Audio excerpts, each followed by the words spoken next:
So as I said, I'm Martha Shapiro. I'm the Director of Programs at Senior Concerns.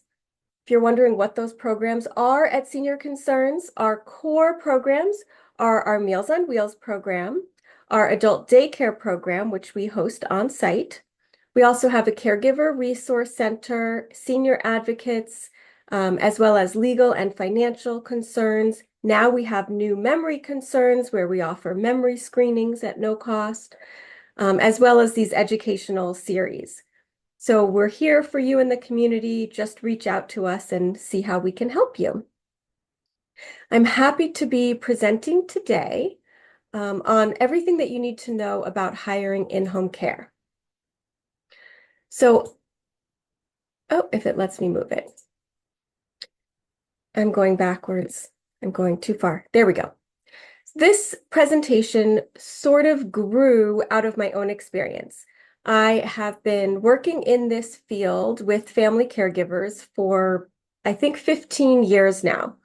And so I've seen a lot on the professional side about how to work with home care agencies. But in recent years, I've had some personal experiences hiring in-home care for both my father long distance and my father-in-law with very different situations and very different care needs. And so through that, I took everything that I thought I knew and I still stumbled a lot and sort of learned from my own mistakes. And so I've put together this presentation and will be sharing some of my own personal experiences just as a way to show some of the things that can happen and some ways that you can put some systems in place to hopefully help yourself and your loved one. So before I jump in, I want to first clarify what it is that I'm speaking about today, because oftentimes when I say in-home care, people think in-home health care. And there's a real distinction between in-home health care versus home care. Home care can be called a lot of things. It's basically private pay care. And so some people call it personal care, custodial care, which just means it's not medical, homemaker services, hiring a home care aide. All of that is what I'm discussing today. Versus in-home health care. In-home health care is medical, that's that word health, and therefore medical means insurance covers it. So home health care are medical services that are provided at home with the purpose to treat a health condition or help you specifically recover from an illness, injury, or surgery. Most often people think of it when you go and have a surgery at the hospital, maybe a hip replacement, and then you go home and you have home health care that comes to visit you and provide services at home. This is covered by health insurance, but it is time limited and specific just to that health condition. So this is not companionship. This is not preparing meals.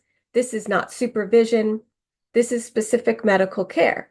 So it might include wound care, or we often see physical therapy, occupational therapy, speech therapy. It might include bathing, time limited while you're recovering from an illness, but the people that come, they do the service, and they leave. So most commonly, you'll have a nurse and a physical therapist that will do the initial assessment at home, and then they'll determine how often and what services you need, working with what the insurance will cover. One subset of home health care is also includes hospice and palliative care. We just did a wonderful seminar explaining what hospice and palliative care are and what they offer at home. And so that is recorded and available on our website if you want to learn more about those services. Now, home care, what I'm talking about today, is custodial. It's not medical in nature. It helps with the activities of daily living that you do at home, and it lets you stay safe at home with that extra care and companionship. It is private pay or long-term care insurance plans, if you had purchased one, can cover home care as well. That means that it's not time limited because you're paying for it. So it's up to you how long you have the services for. It's again not medical, not that you can't hire someone that has those medical care needs, but generally speaking, it's non-medical. It can include personal care like bathing, assistance in the restroom with getting dressed and grooming. It can also include light housekeeping. They're not housekeepers, so they're not doing deep cleaning, but they can do light keeping up your home, washing your sheets, things like that. Transportation, either in their car or in your car. Meal preparation, medication reminders. Um, they're not dispensing medication, so you might want to consider using a prepackaged medication system that a lot of pharmacies will do now so that they have a little package that says AM meds and all they have to do is hand it to the person. So because of this, they're not there to change bandages or do wound care. They're not there to do injections or anything with a port or catheter because of infection control. If you're also under home health or hospice or palliative, then sometimes they can provide those services while you're under that care.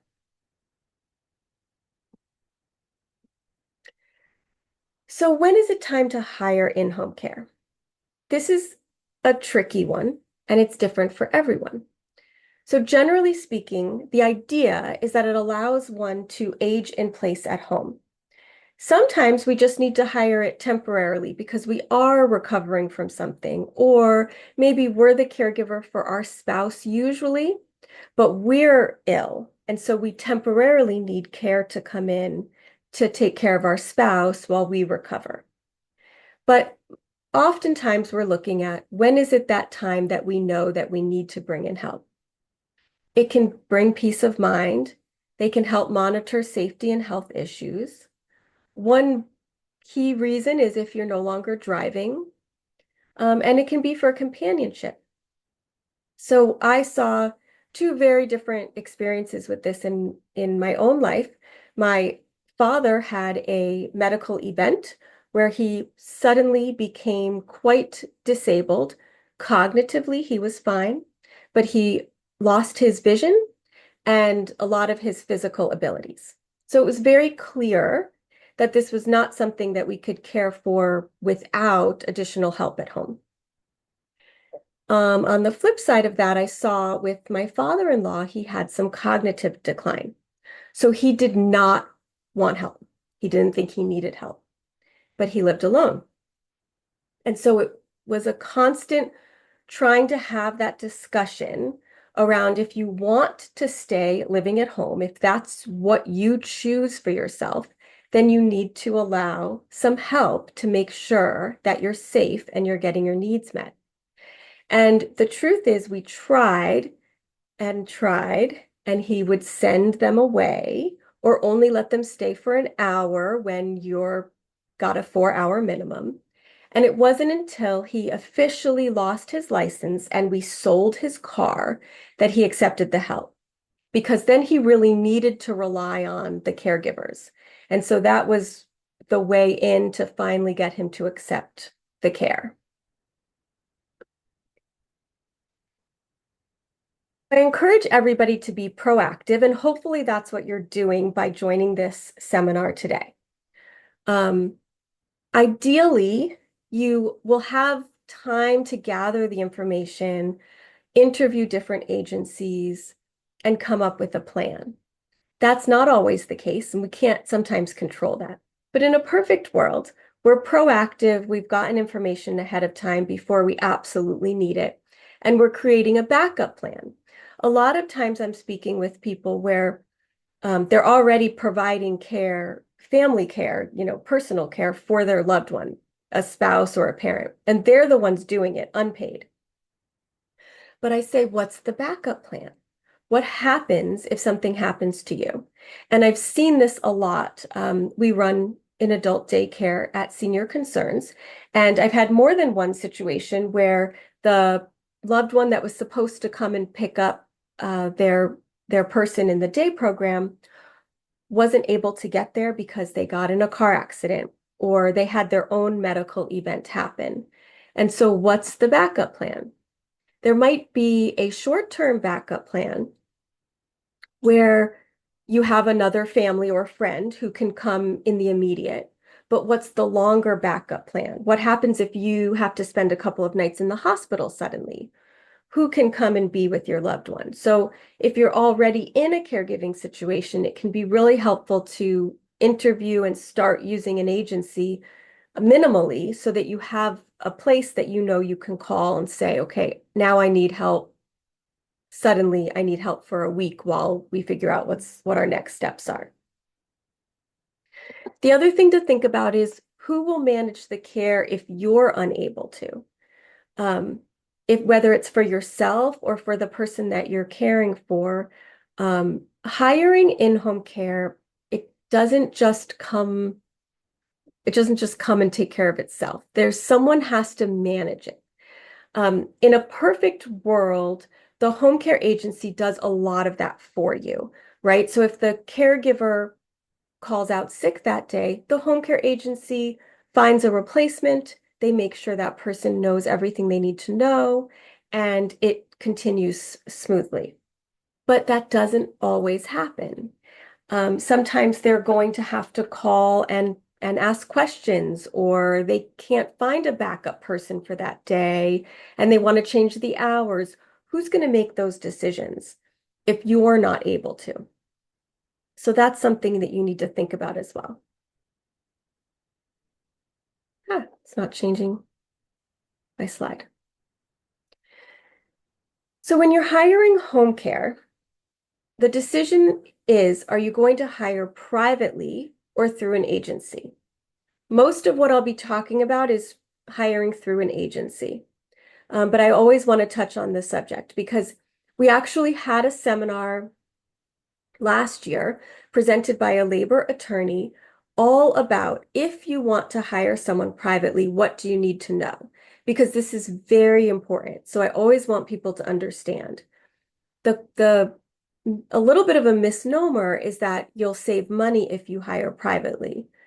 That might appear true, but there's other things you have to put in place. When you hire privately, you are the sole employer. That means that you're responsible for the background check and you have to follow California labor laws.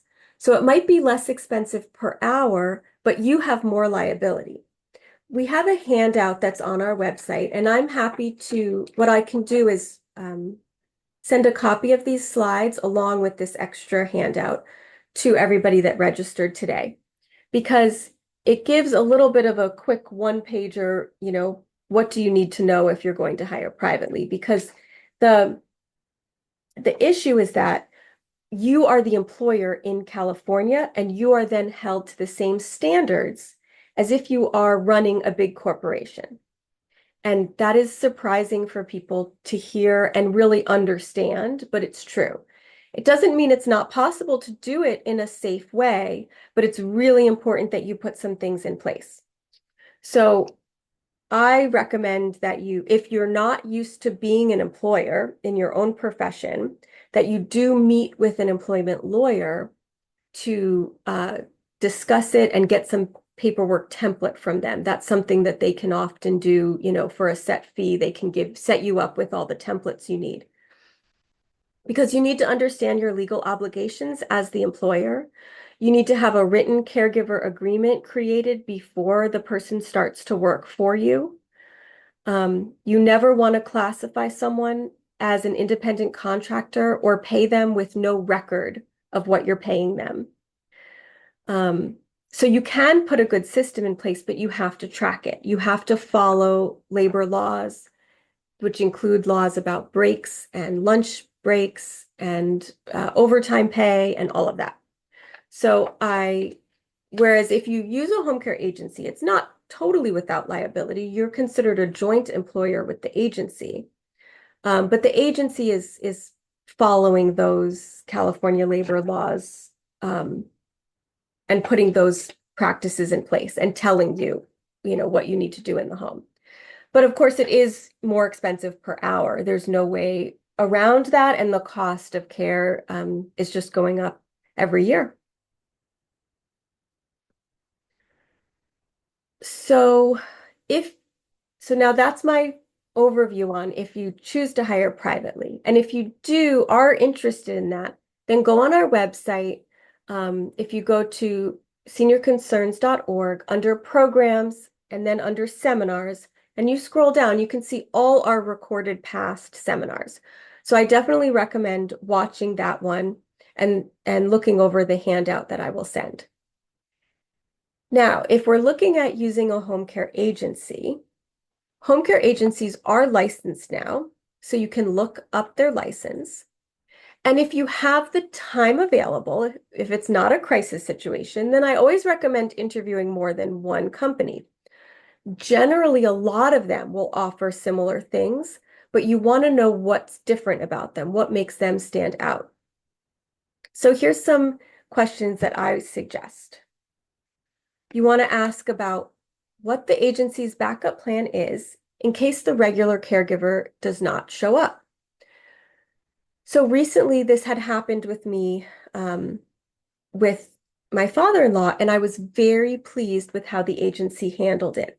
So some agencies I've learned actually keep a salaried staff or two on staff available to serve as a backup, which is excellent.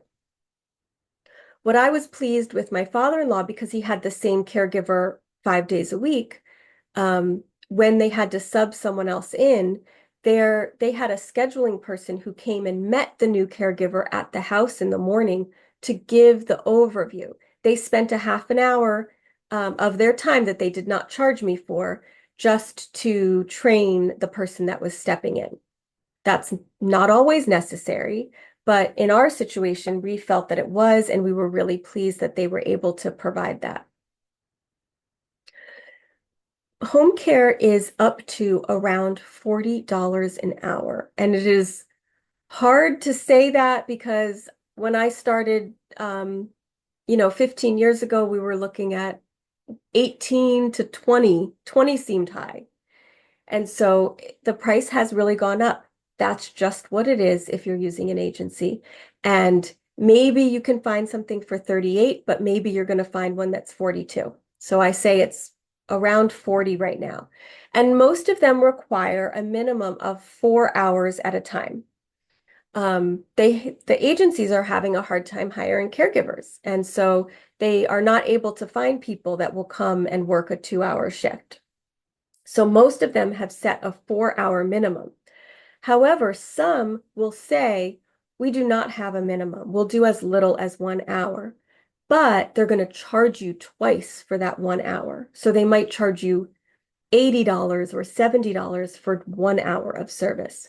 And maybe that's worth it for you because your loved one won't accept a 4-hour stint and they really just need someone to come in and do a check-in and get their breakfast ready. So it might make sense for you, but it's important to understand that ahead of time. So you want to ask what their minimum hours are. A lot of them now will just say 4 hours a day, but 1 day a week is fine. But there are a couple agencies that require 2 or even 3 days a week just to start service with them. One thing I will say is if you don't need it, you don't need it. But if you can, the more days, the better chance you have of getting one caregiver to fill all of that. When you just are hiring for 1 or 2 days a week, chances are the good caregivers are going to get the steady jobs. And so it doesn't mean you won't get someone good, but they might come once and then get another job that's longer hours, and now they're going to sub someone else in for you. So the chances of finding a steady, most people want the same person. It's the more hours that you do, which again can be a reason sometimes people prefer private because you can hire that person and negotiate it yourself. You want to ask what's involved in the initial assessment. You want to make sure that they really are, usually they send someone from the agency first to assess the person that's going to need care and ask all the questions about what it is that they're going to need, review their home, make sure it's safe and all of that. And then you can ask how often will they do spot checks or follow-up assessments. You want to make sure that they're ensuring that the level of care is still appropriate and that the caregiver is doing everything that's needed. You can also ask, I mentioned already about if they charge more for less hours. Some companies will ask for a deposit. Some won't. And it might not make a difference to you, but that's a question that you want to make sure you know ahead of time. Some will ask for a deposit up front, and you want to know if they require, notice if you're going to cancel. If they ask for a deposit up front, it's usually just to ensure that you're going to be paying, and then you'll get your deposit back at the end when you finish service with them. Some have different rates for weekends or overnights. Pretty much all of them have different rates for holidays. And so you want to be clear up front. Do you want the holidays? Um, I had no choice but to keep the holidays going for my father-in-law because he was alone. I didn't want to get him off schedule and not have someone go. Unless it was a holiday where my family could go and be with him, we were paying time and a half for the caregiver to go on holidays. But the agency would always call me ahead of time and say, do you want the caregiver on Memorial Day or whatever it was? So make sure you're clear with the agency so that you don't have it happen where all of a sudden you get billed for a holiday that you didn't even realize was happening. You can ask what training and certifications they require for their caregivers. All of them will require a certain amount of training for their caregivers because that's required to be a licensed agency. But some will go above and beyond to do extra trainings in dementia care, for example. And so if that's something that you're looking for your loved one, that's a question to ask to make sure that they're getting the training in what you think is most important. You can also Google, look at Yelp reviews, look at the Better Business Bureau to find out more about an agency. And you can ask them, how do they ensure a personality match? Sometimes either we or the person that we're caring for has very specific requests about, they want someone who can play chess with them, or they are going to need help bathing and they want someone of the same gender to do the bathing. Whatever it is, or language issues, language needs. So talk to them about that. Being able to say what's going to make a good match for you or your loved one is something that you need to be comfortable saying to the agency. It doesn't mean that we're trying to discriminate against people that, for whatever reason, but it's about what's going to make this a good fit in the care that you need. Because when you're receiving care, it's a very vulnerable situation. And so you want to be able to just to talk to the agency about how are they going to ensure a match that feels comfortable. And how do they train a new caregiver to your loved one's needs?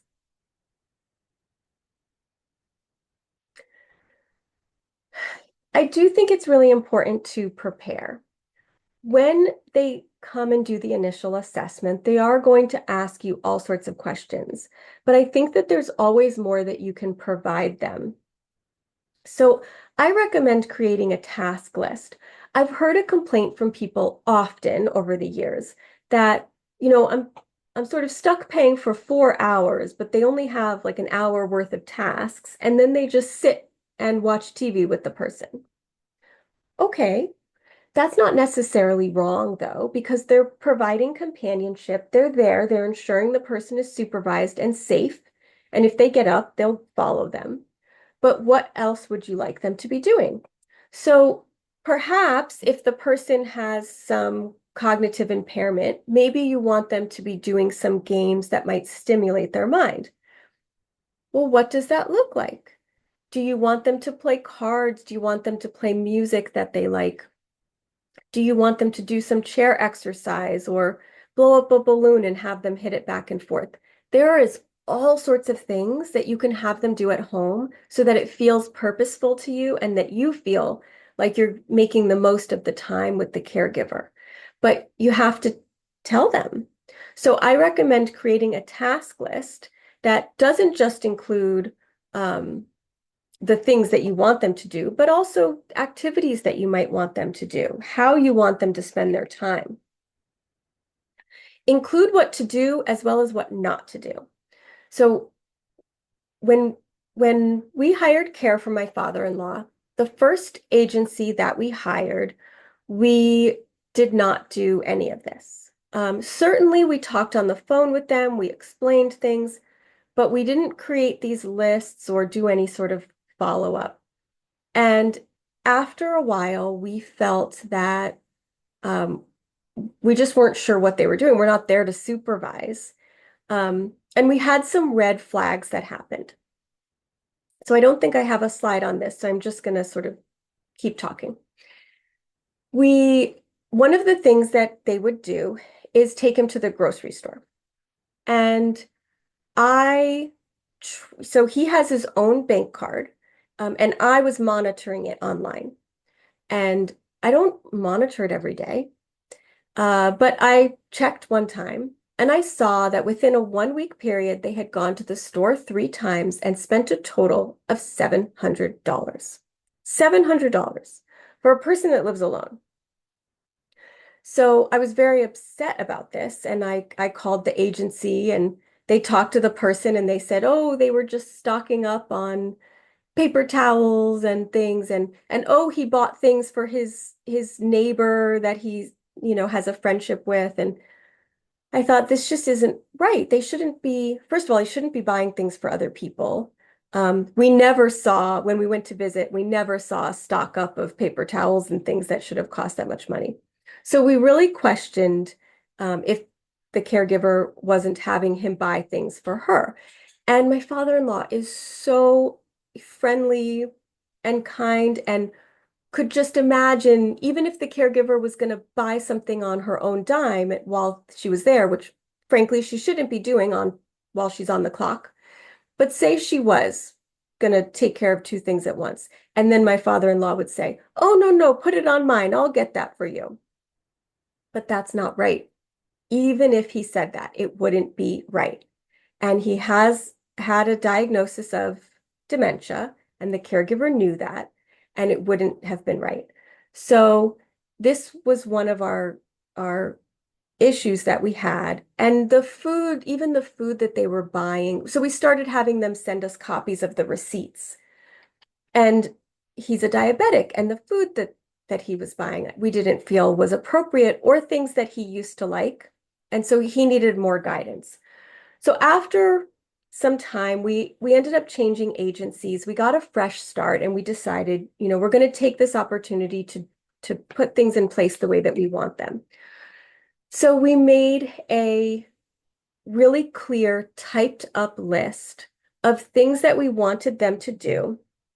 And by the way, we had to include things like what day trash day was, because one of the things that happened was the neighbor called us to say that the trash wasn't being put out.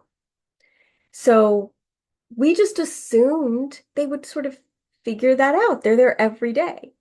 So we decided we were going to make no more assumptions about anything. We were going to just be really clear.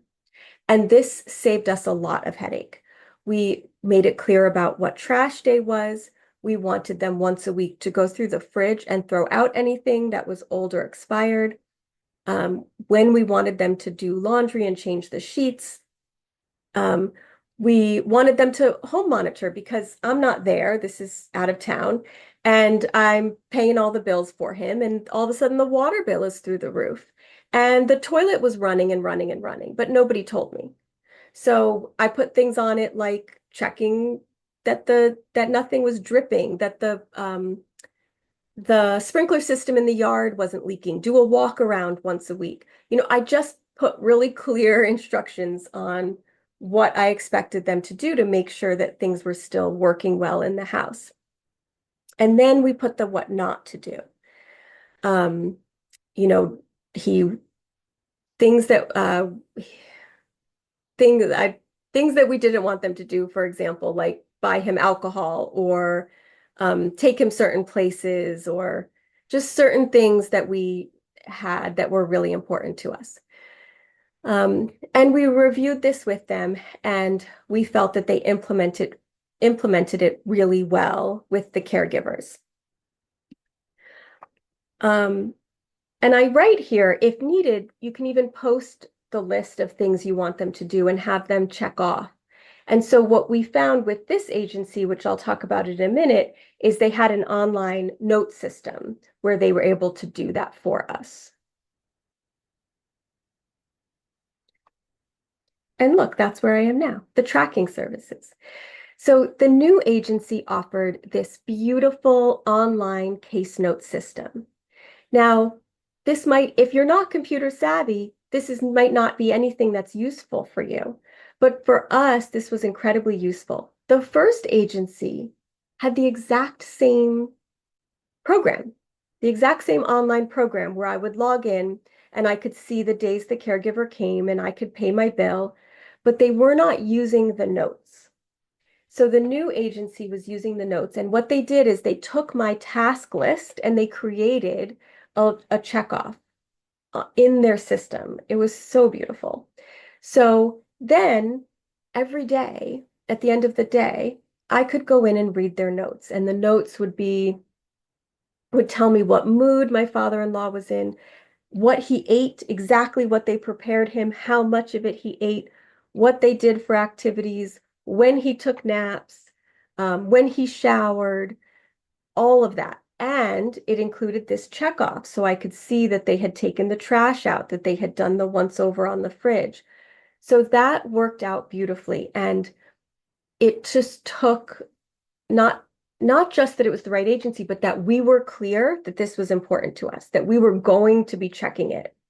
And so that was something that was very useful for us. Um, so it's important to remember you have a right to this information.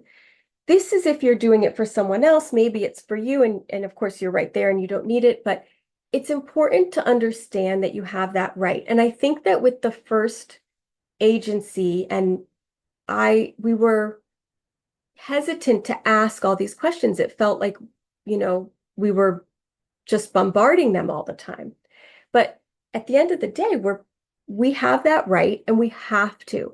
And if this goes well, it works better for everyone involved, including the person that's paid to be there. They're going to have a smoother time when they're there. Some agencies will offer a place where they can post photos.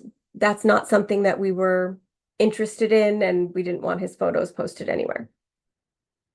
The other thing I put here that was mentioned to me by agencies is if there's cameras, you need to let the agency know. So we put a camera in my father-in-law's garage, but not inside his house. But we let the agency know that it was there so that their caregivers were aware when they went into the garage, like to take the trash out or something, we could see them. It's important that you let them know that. For us, we put it in the garage because my father-in-law just absolutely loves to go in that garage and walk around, and sometimes he looks in the trash bin, sometimes he moves them. Um, he has a fridge in the garage. That's where he keeps his ice cream. No matter how many times we've said we should move the ice cream into the house, he doesn't want it there. It's in the garage. And that's the place that we feel he's most likely to have a fall. So that's why we put the camera there, but still gave him the privacy of not having it inside his house. Oh, my computer doesn't want to change my screen. Okay, post the important information. The picture here is of a little file of life. That's a really handy tool that we have at Senior Concerns that we can hand out to people, anyone who would like it. And it's a magnet that goes on the fridge. And then you fill out the form with emergency contacts, health information, things like that. That's a really nifty tool because paramedics know what it is and know to look for it. And so if they are called to the house, they'll know to grab that to get the information that they need. If there's an advanced healthcare directive or a PULSed form, that's a physician's orders for life-sustaining treatment. It's that bright pink form. Have that posted on that fridge as well. Some agencies will request this. They should request it. Some of them don't. but you should always have that emergency information posted. And you might even want to have a go bag for emergencies with the information inside as well. The caregivers that are coming to the home, they need to feel confident as well. And if they ever had to call 911 for you or your loved one, you want to make it really clear to them what they're saying. Have the address there, have the major health information, the allergies. It's really important that everybody has that information accessible to them.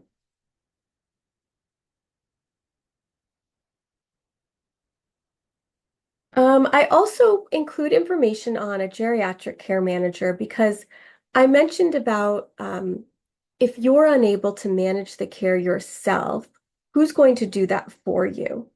Geriatric care managers are professionals that you can hire that can provide the planning, coordinating, and advocating for somebody's healthcare and daily needs. So typically, if you hire them, they come and do a full in-home assessment and formulate a plan of care. If you're using in-home care, they can coordinate with the home care agency to oversee that care. They can help take the person to medical appointments. Um, it can be very, very helpful. It is expensive or more expensive than not paying them, right? But uh, when for a short period of time, we hired a geriatric care manager to help with my father-in-law because he was out of the area. And I couldn't accompany him. My husband and I could not accompany him to doctor's appointments. And because he had that memory impairment, the paid caregiver could take him to a easy doctor appointment, like if he needed just a blood draw or something. But if he had an appointment where the doctor was going to be explaining something or providing instruction, then we really needed someone there that could act on that instruction. When there were situations where we chose to have just the paid caregiver accompany him to an appointment, and we felt there was something that we would need to discuss with the doctor, what we did is we made a plan with that caregiver that when they were in the room with the doctor, they would call us on speakerphone, my husband or I, so that we could still communicate with the doctor during that visit. But there was a time when we were out of town and my father-in-law, the caregiver felt that they needed to take him to the emergency room for some shortness of breath and heart pain. And so we were out of town and the geriatric care manager coordinated everything. When that caregiver needed to leave, they coordinated getting another caregiver to replace them so that my father-in-law was not alone at the hospital. And he was discharged late at night. They got him home, made sure he was fed and taken care of. So they can really be helpful if you or a loved one is not able to be there to provide that type of oversight. You can hire a geriatric care manager.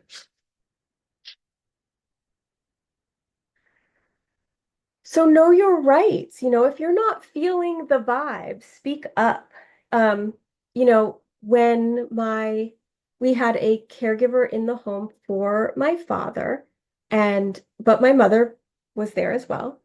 And so she would, every time they sent a new caregiver, when the day was done, she would call the agency and give her a report and let them know how she felt about the person, what she liked, if there was anything she didn't like. And then she would say if they could go on her list of people that could work for them. Because they needed 7 days a week care, it wasn't able to be just one person. So for a while, they had one person for 5 days, and then they were having to rotate through on the other two, whoever was available. So they just started keeping a list of all the people that my parents approved that they were comfortable with. And if they were available on those days, they could send them. And my mother just had her own system of if, when it was somebody's first day, she wouldn't leave the house. I didn't think that was necessary because my father did not have cognitive impairment. So he was still able to call her if there was a problem or speak up for what his needs were with the caregiver. But it made my mom feel more comfortable that if it was someone new, she was going to stay and shadow the day and make sure that they knew everything they needed to know. And then if it was their second day and she liked them, she gave her approval of them, then she could leave the house and go and do other things. It doesn't cost anything to talk to other agencies and know your options. We waited, I think, too long to change agencies for my father-in-law, but a big part of that is that even though it doesn't cost, it's our time and our energy and our stress levels. And the question of, is this necessary? Are they all going to be the same? And for us, everything was different with the new agency, including it lowered our stress so much. And so it was worth the effort that it took to make that change. So remember that, feel empowered, and ask for what you need. And if possible, don't wait until you're vulnerable or until there's a crisis. Look at what your options are ahead of time, if you can. So my summary, and this is the time when I welcome questions or comments, so please feel free to type those into the Q&A box. This is also the time when I've been talking too much and I need my water. My summary is plan ahead. Know your options and the costs. These are high costs that we're discussing today. So it's important to know what the other options are, right? So we've got in-home care. Then we have adult daycare, which we run at Senior Concerns. So that's more time limited. Our program runs just 4 hours a day, excuse me, from 10 to 2, but it costs about $60 for those 4 hours. So you're looking at much, a lower cost, and that includes the lunch and the activities and everything. But that can be a great way to also bridge so that you have some care in an adult daycare and then maybe some care at home. And the nice thing about that is the person is getting out of your house because sometimes it can be hard to have a caregiver come into the home if there's another person in the home. It can be hard to back off and let that caregiver take over so that it actually gives the other person a real respite break. And then the other step is, of course, residential care. With my father-in-law, we were really clear financially once we got to needing so many hours a day, it financially did not make sense for him to stay at home versus move to a facility. Excuse me. So that was always part of our plan. And we talked about it a lot with the agency and with my father-in-law. And we were really on the cusp. And it was really getting to the point of, are we going to be stuck waiting longer than we want to, waiting for there to be a crisis, for him to fall? And in the end, we got fortunate or lucky or who knows what. And he agreed that he was ready to move, that frankly, he was bored at home and he was ready to move. So he's no longer at home with care. He's now in a facility. Now I'm going to stop sharing because I do see that some questions have been posted. Okay, so yes, I will get the slides. I will be happy to email a copy of the slides to everybody that attended or just everybody that registered for the seminar today. Do agencies offer price breaks if you need 24-hour care? That's a complicated question, and I'll tell you why. There's a difference between if you have a live-in caregiver, again, we go back to labor laws. Because after 9 hours, you have to pay overtime. So what a lot of the question is, Is it a live-in caregiver where they can sleep at night, or do they need to be awake at night or available to help at night? Because even if they sleep, but they get woken up, some of the nights, then there's an assumption there that they're willing and able to work. So it's not always a price break. Um, it sometimes can end up costing more because now you're doing 2 12-hour shifts and some of those are overtime pay. So you'll have to talk to agencies. Some of them provide it. It really depends on the situation and what the needs are, if they need help overnight or not. Senior Concerns does have a list of local agencies. There are so many out there, and so our list is not exhaustive. We just keep it to agencies that we've worked with for a long time in the community. And I'd be happy to provide that. Anyone who wants, just send me an email or a note, and I can send you that list. Again, it's not exhaustive. It doesn't mean that there aren't other wonderful agencies out there, but these are ones that we've had experience with and worked with over time in the community.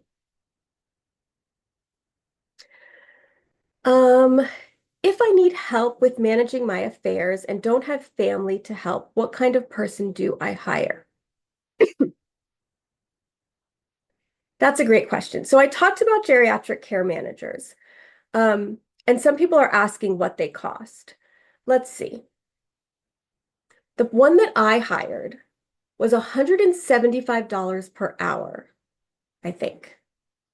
I one was 175, one was 150. I couldn't tell you what everybody charges, but they're expensive by the hour. They usually charge in 15-minute increments. So at the beginning, it'll take a couple of hours to get everything set up. And then after that, ideally, they don't require as much time. So if you need help managing affairs, it could be that a geriatric care manager can do it for you, or you might need a combination of people. So geriatric care managers can manage a lot, and they can do a lot when it comes to healthcare needs. But if you need someone to also then come in and manage finances, like pay bills, you might actually need to look into hiring a private fiduciary who can take over your finances when that time comes. And a geriatric care manager can help coordinate it for you.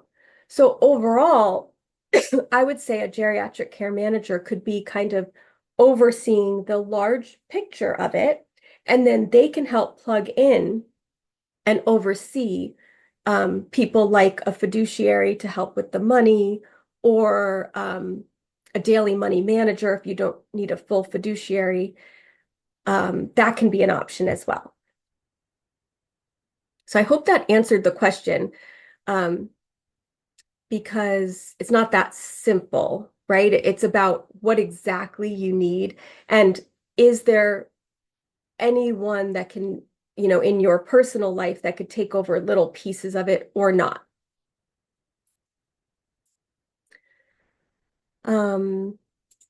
Again, asking for the slides. So I just told you exactly what I paid for our geriatric care manager. They were not here in Ventura County. So I can't tell you, everybody's going to have their own rates.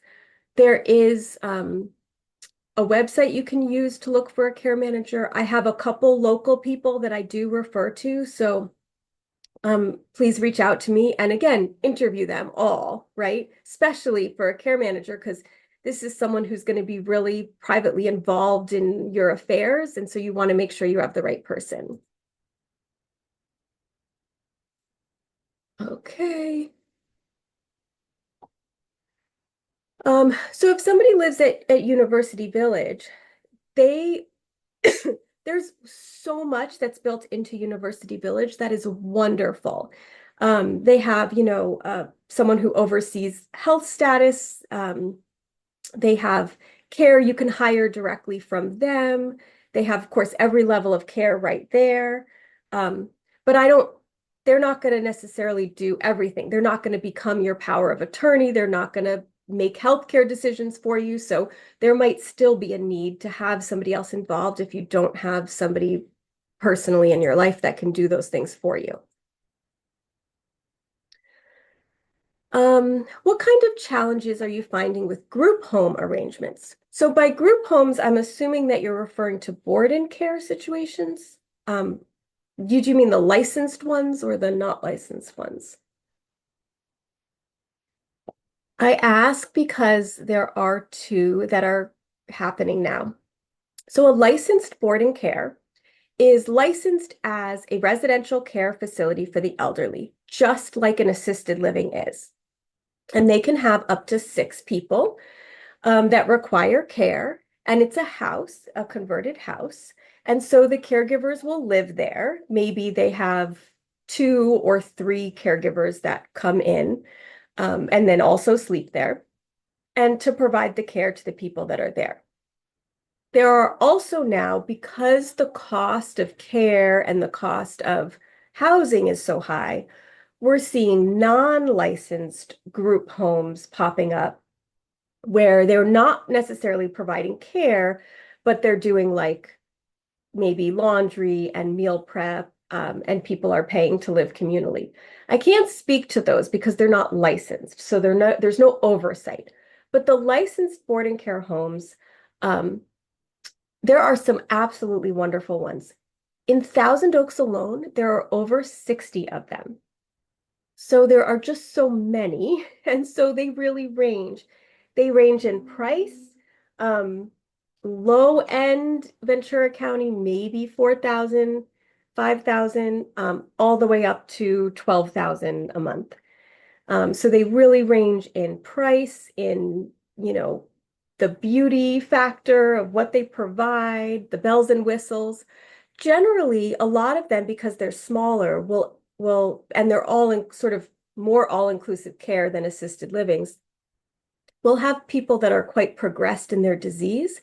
And so one issue that we just happen to hear is that people go in and if they're still wanting to be active and converse with people, there's not as much going on in those facilities.